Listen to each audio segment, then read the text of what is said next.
బుల్లితెర యాంకర్ విష్ణుప్రియ గురువారం పంజగుట్ట పోలీస్ స్టేషన్కు చేరుకున్నారు. తన అడ్వకేట్తో కలిసి స్టేషన్కు వెళ్లారు. బెట్టింగ్ యాప్ ప్రమోషన్స్కు సంబంధించిన కేసులు విచారణకు హాజరయ్యారు. వాస్తవానికి ఈ కేసులో మంగళవారం విచారణకు రావాలంటూ పంజగుట్ట పోలీసులు నోటీసులు జారీ చేయగా షూటింగ్ కారణంగా విష్ణుప్రియ ఆ రోజు గైహాజరయ్యారు.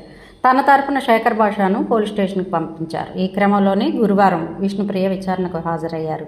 తెలుగు రాష్ట్రాల్లో బెట్టింగ్ యాప్ల కారణంగా చాలామంది ఆత్మహత్యలకు పాల్పడ్డారు.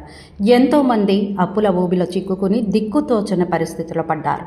ఈ యాప్స్కు సెలబ్రిటీలు, సోషల్ మీడియా ఇన్ఫ్లుయెన్సర్లు ప్రమోషన్లు చేయడం ఐపీఎస్ అధికారి Telangana RTC MD Sajjanar social media వేదికగా ఫైట్ చేస్తున్న విషయం తెలిసిందే. సజ్జనార్ ట్వీట్లతో ఏపీ, తెలంగాణ పోలీసులు స్పందించి సోషల్ మీడియా ఇన్ఫ్లుయెన్సర్లపై కేసులు పెడుతున్నారు. తాజాగా 11 మంది ఇన్ఫ్లుయెన్సర్లపై కేసు నమోదు చేసిన తెలంగాణ పోలీసులు విచారణకు రమ్మంటూ వారికి నోటీసులు పంపారు. ఇందులో యాంకర్ విష్ణుప్రియ, శ్యామలతో పాటు పలువురు యూట్యూబర్లు కూడా ఉన్నారు.